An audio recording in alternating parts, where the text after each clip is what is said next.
시험은 제가 좀 여러분 마음에 힘든 얘기부터 해야 될 것 같은데요. 시험은 이렇게 딱 한 번 오는 게 아니잖아요. 그래서 제가 생각해 보니까 시험은 라운드로 오는 것 같아요. 자, 욥의 시험도 한 번에 끝나지 않았습니다. 우리는 1, 2라운드 여러분 보셔서 아시겠지만 1장과 2장에 나오는 이 사탄이 주는 이 시험 1라운드, 2라운드만 해도 다 KO되고 끝날 것 같지만 정말 놀랍게도 욥은 KO되지 않았습니다. 욥은 견뎌냈죠. 그 가운데 시험을 이기고 버텨낸 겁니다. 1라운드에 사탄이 강력한 펀치를 날렸지만 마저도 쓰러질지언정 그가 포기하지 않았습니다. 2라운드가 시작이 되어서 더 큰 펀치를 날리고 육체의 수많은 고통과 또 아내의 그 핀잔과 굉장히 외로움 속에서 그 일들을 맞았지만 거기에서도 방심하지 않고 견딥니다. 근데 오늘부터 바로 여기 4장부터 실제적인 진짜 경기가 시작이 되는 겁니다. 3라운드가 시작이 되는 겁니다. 제가 그래서 여러분께 좀 죄송하다고 하면서 말씀을 드리는 겁니다. 여러분, 우리의 시험이 1라운드, 2라운드 지나가면서 다 지나간 것 같지만 그렇지 않을 때가 참 많습니다. 시험은 계속해서 우리 삶 가운데 우리가 어떠한 신앙인인지, 또 하나님이 우리에게 어떠한 분이신지, 이런 여러 가지 이유로 시험은 끊임없이 다가오기 때문에 여러분, 우리는 몇 번 시험을 지났다고 안심해서는 안 됩니다. 그 가운데 더욱더 우리는 영적으로 깨어 있어야 하고 하나님을 꼭 붙잡아야 합니다. 방심하다가는 정말 말 그대로 한 방에 훅 가는 수가 있습니다. 제가 격투기 하는 선수들 보면 이제 유명한 선수들 중에서 아주 빠른 선수들이 있거든요. 그 빠른 선수들은 이제 상대가 만만해지면 어떻게 합니까?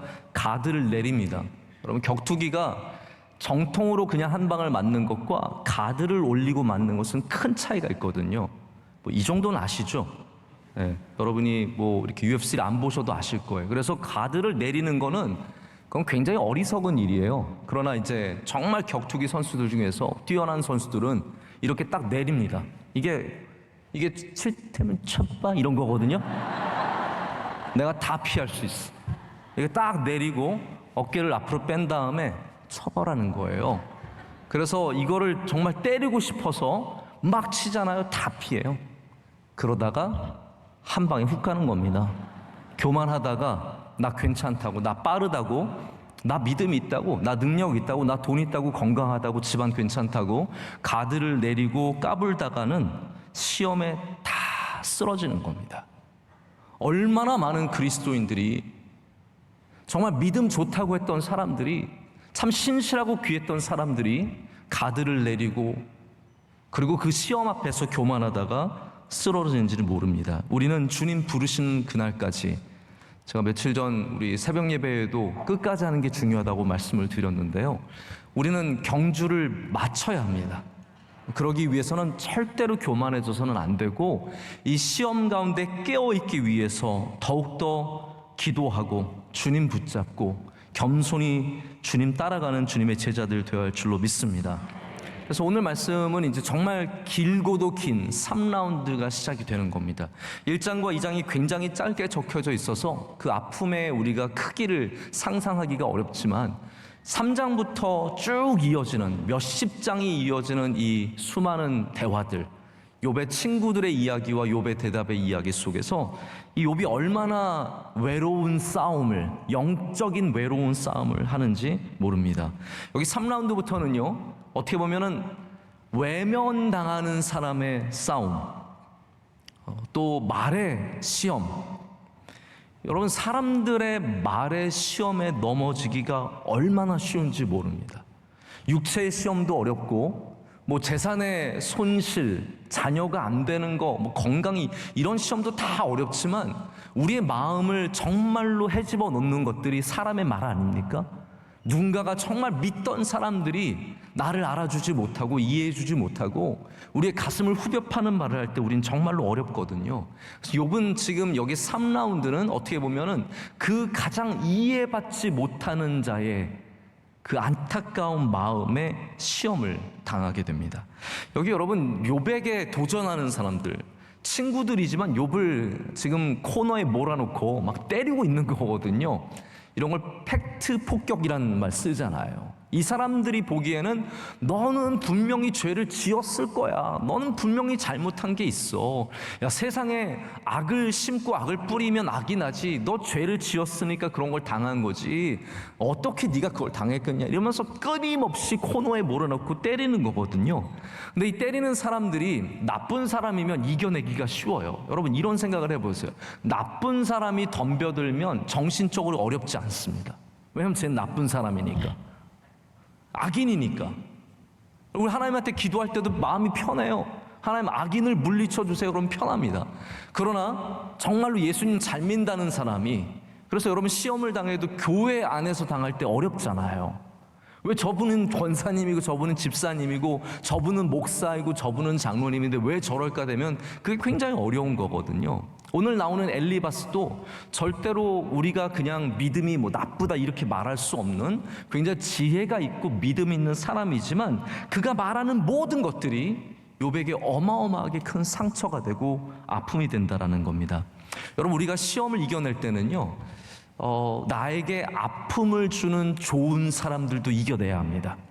할렐루야. 우리 주변에 있는 하나님, 모르겠습니다. 하나님 보시기에 어떤 모습일지 몰라도 그래도 최소한 신앙생활하면서 하나님을 경외하면서 이렇게 건강한 모습을 가진 사람들이 우리를 공격할 때 우리는 더욱더 깨어 있어야 그게 감당이 가능하다라는 거죠. 자, 이 사람들, 제가 오늘 엘리바스의 말씀을 갖고 나왔지만 이제 3장부터 시작되는 세 친구, 나중에 한 사람 더해지죠. 엘리후까지 더해지면 이 네 사람이 던지고 있는 무기가 뭐냐면 정통신학이에요. 정통. 이 사람들은 정통파예요. 제가 욥기의 처음 시작에 여러분께 욥기가 싸우고 있는 지혜가 바로 보편적인 지혜라고 말씀을 드렸어요. 보편적인 지혜가 뭡니까? 바로 악인은 벌을 받고 의인은 축복을 받는다는 가장 보편적인 잠언과 시편의 지혜가 있잖아요. 근데 욥기는 하나님이 이 세상을 운영하시는 방식이 우리의 공식대로가 아니라 하나님의 주권이라는 것을 말해주는 책입니다. 할렐루야. 그렇기 때문에 우리가 믿는 그 지혜, 착한 일을 하면은 하나님이 복을 주실 것이고 나쁜 일을 하면 우리를 벌하시고, 이거를 넘어선 그 무엇인가를 보여주기 때문에 욥기는 어떻게 보면 정통신학과 대립이 되는 겁니다. 근데 여러분 정통이라는 말을 잘 이해하시겠습니까? 정통이라는 말이 뭐예요? 자, 여러분은 정통이세요? 아니면 뭔가 좀 약간 헷갈리는 분들이세요? 우리 교회는 정통일까요? 자, 정통이라는 말을 우리는 옳은 것이라고 많이 이제 생각을 합니다. 옳은 것, 바른 것, 혹은 모든 절차를 제대로 밟은 것, 그걸 이제 정통이라고 하는데요. 저는 여기에 대해서 좀 약간 드릴 말씀이 있어요. 하나님께는 바른 길은 있어도 정통은 없습니다. 자, 어떤 말씀이냐면요, 하나님이 정통의 방식으로 세상을 운영한다고 생각을 해보세요. 그러면요, 우리같이 별 볼 일 없는 사람들은 쓰임 못 받습니다. 왜냐하면 우린 정통이 아니거든요. 이해가 가세요? 음악을 할 때 정통은 누굴까요? 우리나라는 너무 정통만 쓰거든요. 예를 들어서 서울 예고 나와야 되고, 그래서 서울대 나와야 되고, 그래서 이태리에 어디 밀라노에 어디 가서 따빠빠빠 이런 거 해야 되고, 막 그거 해서 딱 돌아와서 이 정통을 밟지 않으면 아웃사이더처럼 되는 거예요. 하나님은 그렇게 역사하시는 법이 없으세요. 하나님께서 만약에 정통대로만 하셨다면 다윗은 절대로 왕이 못 돼요. 다윗은 막내잖아요. 정통이 아니에요. 라합이 어떻게 다윗의 가문에 들어갈 수 있습니까? 하나님이 정통이시라면 어떻게 기생을 그 다윗의 족보에 넣으실 수 있냐고요. 왜 많고 많은 형들 중에서, 물론 유다가 이제 장자가 되지만 왜 요셉을 통해서 하나님께서 일하시냐고요. 하나님에게는 정통이 없고 하나님의 뜻과 지혜가 있을 뿐이에요. 그래서 우리가 너무 정통주의에 매달리다 보면 진짜 하나님이 뜻하시는 바를 놓칠 때가 참 많습니다. 정통이 옳은 길이 아니라 하나님께서 옳은 길이시세요. 우리의 신앙은 이게 정통이래, 아닙니다. 우리의 신앙은 하나님을 쫓아가는 신앙이 되어야 합니다. 예수님을 잘 믿는 신앙이 되어야 돼요. 그게 잘못되면은 마치 무슨 족보를 제대로 밟아야만 무슨 하나님께 쓰임받고 하나님의 귀한 사람이 될 수 있다는 착각을 하게 되는 거죠. 정통적인 길들이 우리를 좋게 하는 것이 아니라 하나님이 우리에게 복을 주셔야 우리가 잘 됩니다. 그래서 여러분도 정통이 아닐 때 걱정하지 마십시오. 하나님께서 은혜 주시면 넉넉히 감당할 줄로 믿습니다. 엘리트의 길을 걸어야만 복 받는 것이 절대로 아닙니다. 엘리트가 아니어도 하나님께서는 다 쓰실 수 있고 하나님의 뜻이라면 무엇이든 가능하다는 거죠. 다시 말씀드리자면 여기 엘리바스가 갖고 온 건 정통신학이에요. 엘리바스가 욥에게 말하는 모든 것들은 자, 하나님은 의인을 축복하시고 하나님은 악인은 저주하시는데 이 신학을 가지고 모든 거에 갖다 드미는 거예요. 그러니까 욥이 가슴이 아픈 거죠. 욥은 다른 상황이잖아요. 그래서 여러분, 아픈 사람에게는 너무 인과응보의 법칙으로만 접근해서는 안 됩니다.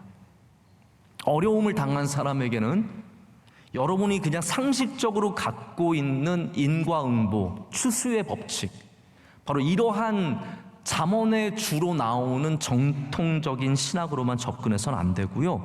우리는 아픈 자들 앞에서는 겸손해져야 합니다. 할렐루야. 고통과 슬픔과 괴로움에 있는 사람들 앞에서는 우리가 겸손해져요. 특별히 해석하는 일에, 가르치는 일에 둔해져야 합니다. 여러분, 목사들이 어떤 병을 갖고 있냐면 답을 줘야 된다는 병을 갖고 있어요. 그러니까 우리 목회자들은 뭔가 이슈가 있으면 거기에 대해서 내가 답을 줘야만 된다고 생각을 하거든요. 어떻게 보면 엘리바스도 그런 입장이에요. 지혜가 있는 사람이니까 내가 무슨 답을 줘야 하는지. 욥이 지금 이렇게 얘기하고 3장에 욥이 막 자기 어려움을 이야기했잖아요. 나 차라리 안 태어날 걸, 차라리 죽을 걸. 이 괴로움 속에 살아가는 게 너무 힘들다고 얘기하니까 이제 거기에 답을 주려고 야야 욥 봐라. 네가 고통을 당한 거 그거 빨리 하나님이 벌 주신 거라고 생각하면 마음 편해. 하나님 벌 주신 거잖아. 네가 몰라도 다 네가 죄인이기 때문에 그렇게 된 거지. 그냥 차라리 그걸 받아들여 라고 말을 하지만 여기 문제는 뭐냐면 욥이 이것을 받아들이고 안 받아들이고 문제가 아닙니다. 다시 말씀드릴게요. 욥이 교만해서 안 받아들이는 것 같잖아요. 그 문제가 아니에요. 욥이 받아들이고 안 받아들이고 문제가 아니라 바로 엘리바스와 그 욥의 친구들이 하나님을 자기 마음대로 해석했다는 데 있는 거예요. 아무리 맞는 말 같지만 이들이 답을 주기 위해서 하나님을 자기들의 틀 안으로 가져와 버린 겁니다. 하나님이 이런 하나님. 여러분, 우리가 그럴 때가 얼마나 많습니까? 공식이 쉽잖아요. 인과응보의 공식은 얼마나 쉬워요. 그냥 죄 졌으면 벌 받는 거고, 우리가 어려운 일 당하면 뭔가 우리가 잘못한 것이 있고, 그렇게 말하면 굉장히 쉽기 때문에 엘리바스는 이 오묘하신 하나님, 전지전능하신 하나님, 할렐루야, 크고 놀라우신 하나님을 자꾸 우리의 정통적인 지혜로서 묶어버리는 거예요. 여러분, 우리가 어떻게 감히 하나님을 묶을 수 있습니까? 그래서 욥이 이것을 안 받아들이는 게 단순히 욥이 겸손하지 않아서가 아니라 하나님이 그렇게 갇혀서는 안 되기 때문이에요. 할렐루야. 하나님 우리보다 크신 분이십니다.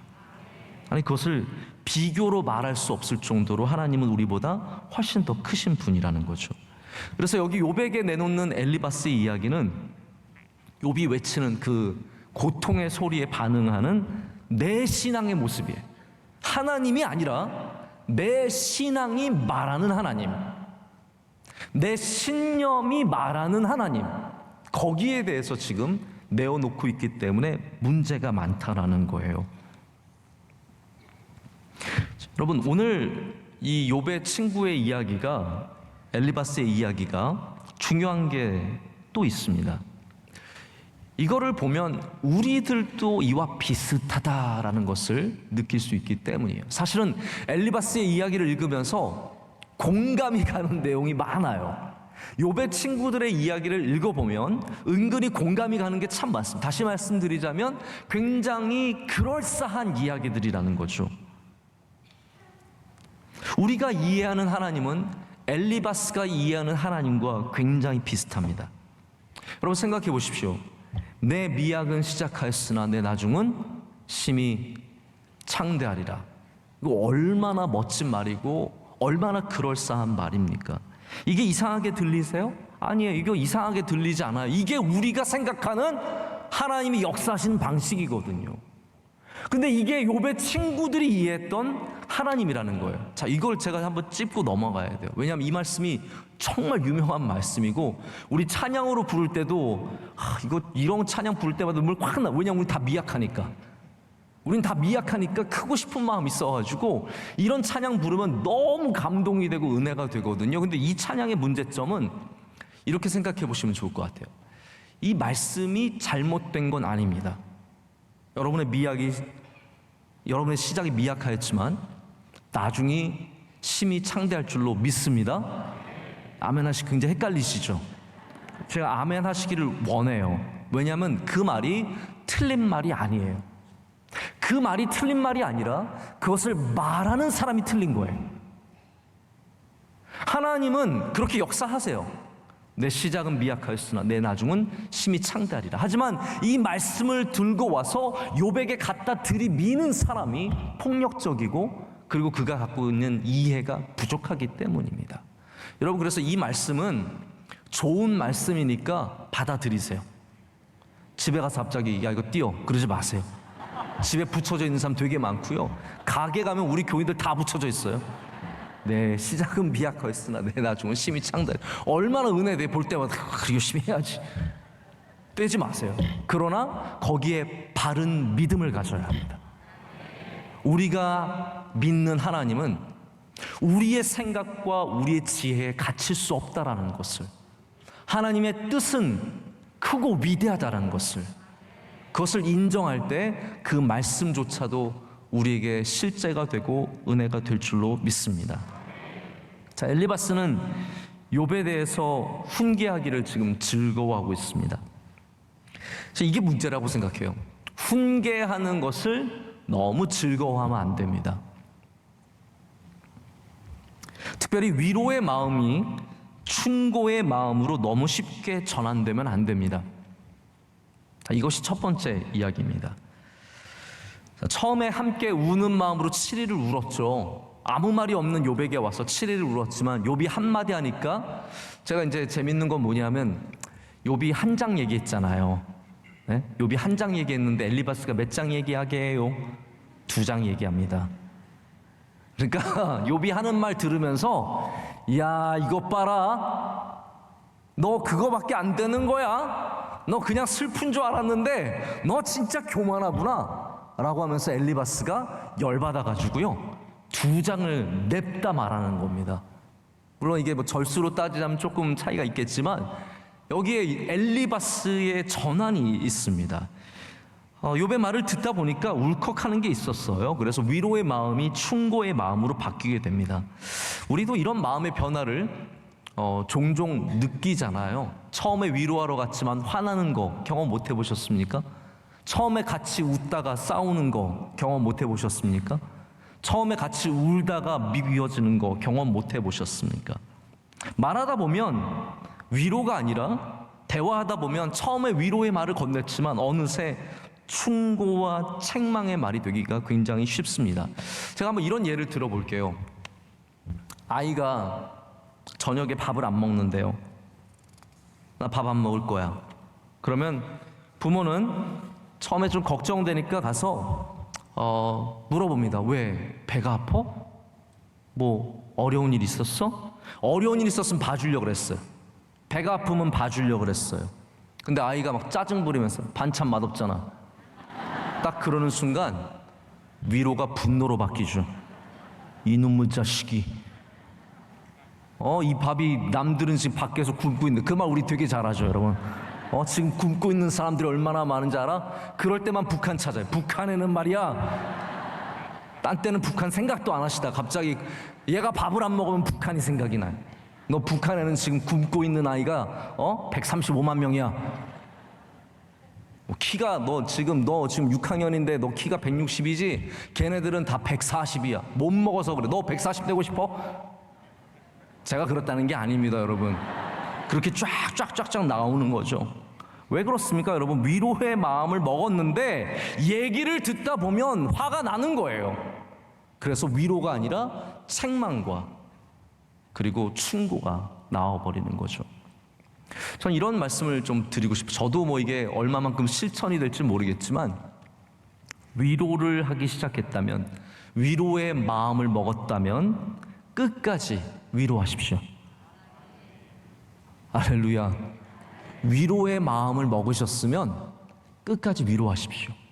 용서의 마음을 먹으셨으면 끝까지 용서하십시오. 사랑의 마음을 먹었으면 끝까지 사랑하십시오. 섬김의 마음을 먹었으면 끝까지 섬기십시오. 여러분, 왜 부부가 싸웁니까? 우리 결혼식만 생각하면 부부는 싸울 일이 없어요. 그때 얼마나 행복했으며, 그때 얼마나 서로를 사랑했으며, 얼마나 많이 이해를 했어요. 내가 나빠졌어요? 아니요, 제가 이상한 말해서 그런 거예요. 내가 변했습니까? 아니, 나는 안 변했어요. 우리 아내가 변한 거죠. 그러니까 나도 모르게 자꾸 사랑으로 시작했지만, 위로로 시작했지만 나의 마음이 변해서 험한 말이 나가기 시작하고 나쁜 행동들이 나가기 시작하고 관계가 틀어지는 겁니다. 여기 지금 엘리바스와 욥의 관계가 딱 그런 관계거든요. 처음에 엘리바스는 위로해 주러 왔어요. 그래서 같이 울었어요. 그러나 욥의 이야기를 듣고 보니까 아닌 거예요. 이거는 가르쳐 줘야 되겠어요. 뭔가 틀렸어요. 그래서 엘리바스가 이렇게 욥을 비판하기 시작하는 겁니다. 3절부터 6절까지, 물론 이제 1절과 2절을 보면은 너도 좀 들어봐, 너도 좀 잔소리 좀 들어봐, 나 할 말 많다? 라고 이제 시작을 하는 겁니다. 그러나 이제 3절부터 6절까지는 엘리바스가 욥을 비판을 합니다. 근데 어떻게 비판하냐면요, 이게 이제 우리가 비판하는 여러 방식 중에 하나인데요, 엘리바스는 욥을 어떻게 봤냐면 좋게 봤어요. 좋게 봤어요. 그러니까 욥의 행위를 오늘 이야기하는데 좋은 이야기를 하잖아요. 그게 뭐였습니까? 욥은 훈계하였고, 욥은 다른 사람들의 연약해진 손과 발을 붙잡아줬고, 그 힘없는 무릎을 강하게 해줬고, 사람들 앞에서 경외함과 소망함을 잊지 않았습니다. 할렐루야. 이게 욥이 했던 거예요. 그러니까 엘리바스가 다 알고 있고 다 꿰고 있어요. 욥이 이렇게 사람들을 도와줬고, 어려운 사람들 힘을 줬고, 가서 훈계해줬고, 좋은 일을 많이 했는데, 근데 지금 보면은 어떠한 마음이 느껴지냐 하면 엘리바스는 그거를 원래 좀 고깝게 본 거예요. 이해가 되십니까? 욥이 하는 것을 참 잘한다, 참 귀하다라고 했지만 그 마음 안에는 어떤 마음이 있었냐면 고가운 거예요. 지가 뭔데? 지가 뭔데? 지가 얼마나 잘났길래? 라는 마음이 있었다는 거죠. 여러분, 고깝다라는 말이 뭔지 아세요? 섭섭하며 야속하며, 여기 중요한 게 있어요. 안 입고 온 마음. 안 입고 온 거예요. 이게 없었다라고 말 못합니다. 왜냐하면 엘리바스 안에 욥을 향한 그 안 입고 온 마음이 있었기 때문에 이게 기회인 거예요. 욥이 아플 때, 욥이 힘들 때, 거 봐라, 너 그렇게 남한테 충고해주더니 너도 한번 당해봐라, 이거거든요. 나 좀 안 입고 왔거든, 그거거든요. 남이 잘할 때 박수 쳐주지만 안에서 안 입고 온 마음이 있을까요, 없을까요? 다 우리에게 안 입고 온 마음들이 있어요. 없다고 말 못하시겠죠? 다 있어요. 교회에서 누군가가 열심히 일해 보십시오. 저 교회 온 지 얼마 됐다고 저래? 지가 뭐라고 저렇게 열심히 해? 교회에서 조금만 쓰임 받아보세요. 쟤는 목사님한테 뭘 갖다 줬을까? 뭘 했길래 저렇게 사랑을 받고 쓰임을 받나? 우리는 잘하는 사람들을 향한 안 입고 온 마음이 다 있어요. 고가운 마음들이 있어요. 그게 어떠한 분야든 다 있어요. 목회자들요, 서로 안 입고 온 마음들 되게 많습니다. 잘하는 목회자들, 유튜브 조회가 막 높은, 좀 유튜브 조작을 하고 있구만. 별의별 생각으로 끝까지 그 마음속에 있는 안 입고 옴을 버리기가 참 쉽지 않았습니다. 여러분, 이게 쉬운 일은 아니지만 우리 조금 더 하나님 앞에서 넓은 마음을 갖기를 원합니다. 남이 잘하는 것을 보고 정말 여러분 축복해 줄 수 있다면 여러분이 그 복을 받습니다. 남의 선함과 남의 훌륭함과 남의 귀함들을 보면서 안이 꼽지 않다면 이미 여러분은 정말 귀한 사람입니다. 저는 엘리바스가 여기 참 귀한 사람이라는 생각을 갖지만 그의 시작이 바로 욥의 행위를 지적하면서 말하는 것을 보면서 이분이 그 안에 열등감과 안이꼬움과 고가움과 이런 것들이 다 있었다라는 것을 그 생각을 떨칠 수가 없다라는 거죠. 이제 그 욥이 했던 그 모든 것들이 이제 너는 그렇게 잘한 줄 알았지만 이제 네가 그 꼴을 당했으니 내가 너한테 충고해 줄게가 되는 거거든요. 욥도 아마 누군가에게 충고를 할 때 이런 비슷한 충고를 많이 했을 것 같아요. 왜냐하면 욥도 지금 그걸 못 벗어나는 거거든요. 왜 하나님이 착한 사람을 복 주시고 악인을 벌하신 하나님께서 왜 저를 이렇게 하시나요? 이거를 못 벗어나는 거거든요. 그러니까 욥이 누군가에게 훈계해 줄 때 뭐라고 훈계했겠어요? 네가 뭔가 잘못했으니까 이런 일이 있었을 거다. 빨리 가서 회개해라. 이거였을 거거든요. 그러니까 욥도 자기의 사실은 똑같은 논리 속에 부딪히는 겁니다. 자신의 한계를 분명히 느끼게 됐을 거예요. 엘리바스가 이제 7절부터 11절까지 어떤 이야기를 하냐면 이제 콩 심은데 콩 나고 팥 심은데 팥 난다 이 얘기를 하는 거예요. 자연의 법칙. 자연의 법칙이라는 것이 그렇잖아요. 사자가 사자를 낳지, 호랑이가 호랑이를 낳지, 콩이 심으면 콩이 나지, 악을 심으면 악이 나는 것이고 이게 다 인과 응보의 자연의 법칙들을 이야기하는 겁니다.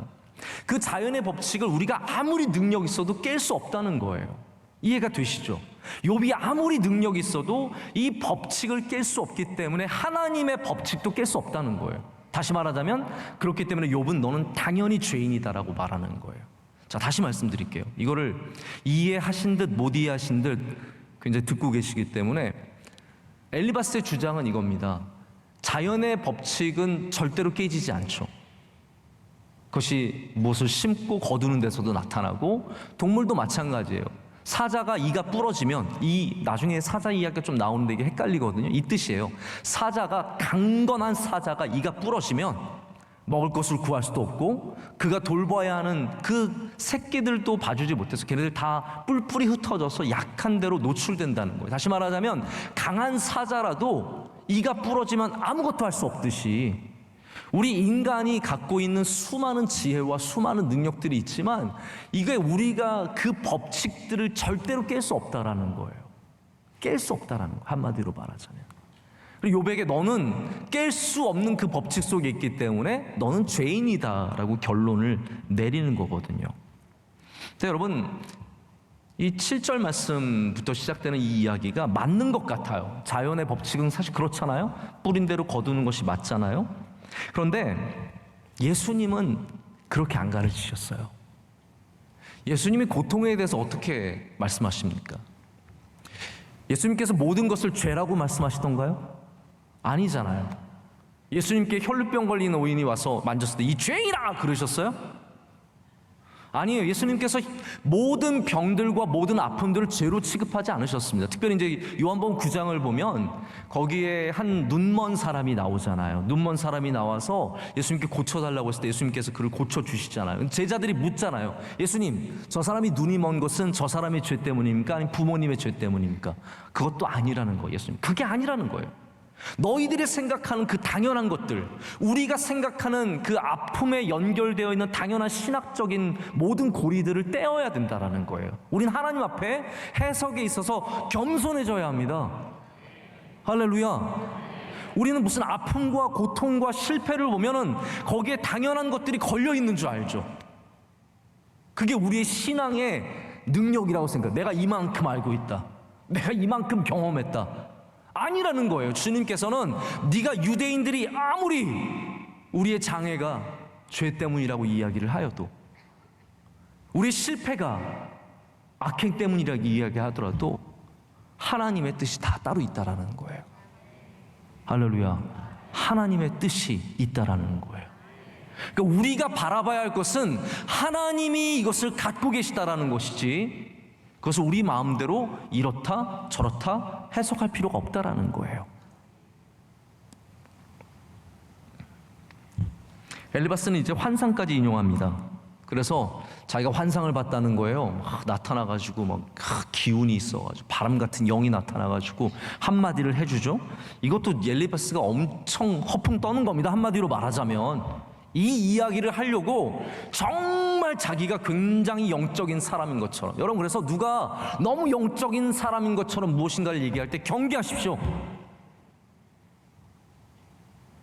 여러분이 그렇게 얘기하고 다니세요? 누가 막 와서 내가 기도를 했는데 말이야 집사님 뭔가 봤어? 그럼 우리는 막 뭘 봤는데 나중에 얘기해 줄게. 그럼 지금 얘기해 줘. 아니야 조금만 참아봐. 한 일주일만 나중에 얘기해 줄게. 그럼 막 애가 탑니다. 일주일 동안 문자 집사님 다시 한번 생각해. 그냥 얘기 좀 해줘봐. 막 이야기. 여러분 나중에 얘기해 줄 때 그러면 뭐라고 대답을 해야 되냐면 이야기하지 마 그러세요. 너만 알고 있어. 그냥 난 몰라도 돼. 모르셔도 됩니다. 하나님께서 정말 하실 말씀 있으시면 여러분한테 직접 전화하실 테니까 전화나 잘 받으세요. 하나님께서 여러분의 기도 가운데 응답해 주시고, 할렐루야, 말씀 가운데 응답해 주시고, 여러분 하나님 붙잡으면 하나님께서 여러분에게 직접 응답해 주십니다. 왜 저 멀리 있는 누가 왜 기도하고 자꾸 왜가 자꾸 나오는데 왜 그런 사람들을 붙잡고 다닙니까? 엘리바스도 지금 굉장히 영적인 이야기를 하는 것 같지만 자기 하나님께서 나타나셔서 이런 얘기 하셨겠어요? 너 요백에 가서 이렇게 전해라? 아니에요. 하나님께서 그렇게 역사하시지 않잖아요. 근데 엘리바스는 대단한 영적인 경험을 한 것처럼 17절 말씀을 이야기하는 거예요. 17절 말씀 우리 다 같이 함께 읽겠습니다. 사람이 어찌 하나님보다 의롭겠느냐? 사람이 어찌 그 창조하신 이보다 깨끗하겠느냐? 아멘. 이 17절 말씀에 나와 있는 이 이야기가 바로 이 영이 나타나서 이야기한 목소리를 들은 그 바로 그것에 대한 증거입니다. 근데 이 말씀이 욥의 친구들이 갖고 있는 가장 중요한 주제예요. 그래서 이 말씀이 여기만 나오는 게 아니라 9장 2절에도 나오고 15장 14절에도 나오고 25장 4절에도 나와요. 다시 말해서 모든 친구들이 욥에게 접근할 때 가장 큰 전제, 가장 큰 프레미스가 바로 이거예요. 사람이 어찌 하나님보다 의롭겠느냐? 사람이 어찌 그 창조하신 이보다 깨끗하겠느냐? 자, 여기도 이거 아멘 나오기 굉장히 좋은 말씀이잖아요. 맞는 말씀이잖아요. 근데 여러분 여기 이게 갖고 있는 함정들이 있습니다. 이 말씀 자체는 굉장히 의롭고 진리입니다. 그런데 우리가 한 가지 사실을 알고 있다고 해서 모든 것을 알고 있다고 생각하는 것은 착각이죠. 그렇지 않겠습니까? 제가 만약에 여러분에 대해서 신방 기록 하나를 본다고 여러분을 다 아는 건 아니잖아요. 어떻게 하나를 보면서 다 안다라고 말을 할 수 있겠어요? 예를 들어서 예수님의 사역들 가운데 예수님에게 간절하게 나아가서 예수님을 붙잡고 요청해서 나음을 받은 사람들이 있습니다. 자, 그걸 우리가 보통 우리에서 어떤 개념으로 이야기를 하죠? 지성이면 감천이라. 이게 뭐예요? 정성을 들이면 하늘이 감동을 한다는 거잖아요. 지성이면 감천이라. 그러면 우리가 신앙에 있어서 예수님을 보니까 예수님 앞에 가서 간절하게 이야기하면 다 고침을 받아요. 자, 그럼 우리가 그걸 갖고 어떻게 접근을 합니까? 많은 사람들이 예수님한테는 정성을 들이면 되는구나. 그렇게 되면 어떻게 되냐면 이걸 들어보세요. 그렇게 정의를 내려버리죠. 그러면 정성이 우리의 신앙이 되어버립니다. 예수 그리스도가 우리 신앙이 아니라 정성이 신앙이 되어버리는 거예요. 정성을 들이기만 하면 받을 수 있기 때문에. 그래서 이게 틀린 말이 아니지만 위험한 거예요. 맞아요. 정성을 들여서 받은 게 많아요. 그러나 정성을 들이면 받는다는 것은 공식이 될 수 없어요. 그것은 예수님의 사건 중에 나온 일부분의 사건일 뿐이지 그 외에도 죄인이 구원함을 얻었고요. 할렐루야. 마지막 순간에도, 여러분 그러면 마지막 순간에 예수님 곁에서 십자가에 죽은 그 강도들을 생각하면 그럼 뭐하러 우리 이렇게 교회 다니고 그럽니까? 그냥 마지막에만 예수님 믿으면 되지. 근데 우리가 그게 아닌 걸 알잖아요. 그건 하나의 사건일 뿐이잖아요. 그게 구원 전체를 말해주지 않잖아요. 마찬가지입니다. 우리가 하나의 사건으로 하나님 전부를 우리가 알고 있는 것처럼 말하거나 여겨서는 안 된다는 거죠. 그래서 많은 분들이 실수하는 게 뭐냐 하면 신앙은 방식이 아니라 예수 그리스도입니다. 신앙은 어떠한 방식을 갖는 게 아니라 예수 그리스도를 온전히 붙잡는 겁니다. 근데 이 신앙이 거꾸로 하게 되면 예수님은 별로 필요 없고 그 방식에 나 정성을 다하면 된 거예요. 정성을 다하면 그게 신앙인 줄 알고 그렇게 그냥 살아가게 되는 거예요. 근데 아니잖아요. 우리가 정성을 다하는 것은 예수님을 사랑하기 때문에, 우리가 연약하기 때문에, 그것밖에는 길이 없기 때문에 그게 정성이지, 정성이면은 병이 낫는다는 것은 아니라는 거죠. 자, 보십시오. 욥이 단 한 번도 자기가 하나님보다 의롭다고 말한 적이 없어요.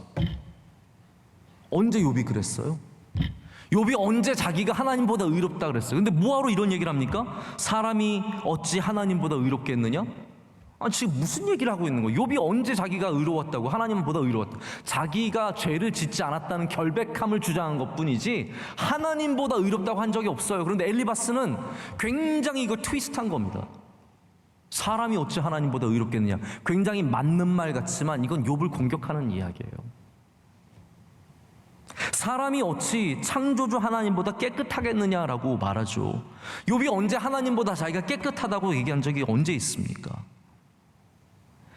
엘리바스는 욥이 지혜도 없고 영적으로 교만하다고 보았기 때문에 자기가 더 교만하게 하나님을 이야기하고 있게 됩니다. 욥을 판단하고 욥을 몰아세우고 있습니다. 여러분, 생각보다 우리 주변의 분들이 믿음이 있으세요. 옆에 분들 이렇게 슬쩍 한번 보세요. 그분이 생각보다 믿음이 있으세요. 우리가 교만해지면 다 믿음이 없어 보입니다. 다 믿음이 없어 보입니다. 별로인 것 같아요. 다 진심이 아닌 것 같아요. 다 문제가 많아 보여요. 그러나 우리가 겸손해지면 저분의 믿음이 참 귀하다 라는 것을 인정하게 되죠. 우리 주변에 훌륭한 믿음을 갖고 사시는 분들이 생각보다 많아요. 참 많아요. 큰 직분을 맡고 있어야만 신앙이 좋은 게 아닙니다, 여러분.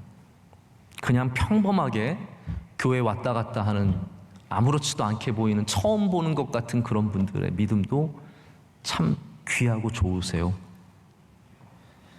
아무 타이틀 없이 사셔도 목사인 저보다 더 귀한 믿음으로 살아가는 분들이 얼마나 많은지 모릅니다. 여러분, 하나님께서 그런 주님의 백성들에게 벌로 그냥 무엇을 잘못했기 때문에 다 그렇게 병을 받는 거라고 생각하진 않습니다. 물론 이것도 하나님의 주권이기 때문에 제가 마음대로 판단하진 않습니다. 벌로 받을 수도 있겠죠. 하지만 모든 어려움과 환난과 고난과 아픔들을 우리가 죄인이기 때문에, 깨끗하지 않기 때문에 하나님 앞에서 교만해서 다 받는다라고 말할 수는 없다는 거죠. 제가 그래서 여러분, 결론적으로 여러분께 드리고 싶은 말씀은 이거예요. 하나님은 사람을 사랑하십니다. 하나님은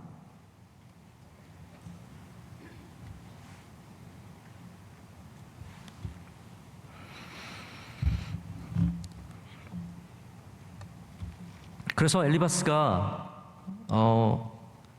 18절에 이제 하나님에 대해서 또 이런 얘기를 하거든요. 하나님은 그의 종이라도 그대로 믿지 아니하시며 그의 천사라도 미련하다 하시나니. 이게 주일날 여러분 제가 소전제와 대전제 말씀드렸던 거 기억나세요? 왠지 그게 기억이 나시죠? 훌륭한 학생들이라서 기억이 나실 거예요. 소전제에서 대전제로 가는 게 유대인의 어떠한 논리잖아요. 그러니까 엘리바스도 같은 논리. 하나님께서 그의 종들도 믿지 아니하시며 천사들도 나무라시는데 하물며 땅으로 집 짓고 사는, 땅에 사는, 하늘로 집 짓고 사는 천사들이 아니라 땅으로 집 짓고 사는 티끌과 같은 우리들을 하나님께서 나무라지 않으시겠냐라는 거죠. 이게 논리적으로는 맞죠. 그러나 이 전제 자체가 잘못된 거예요.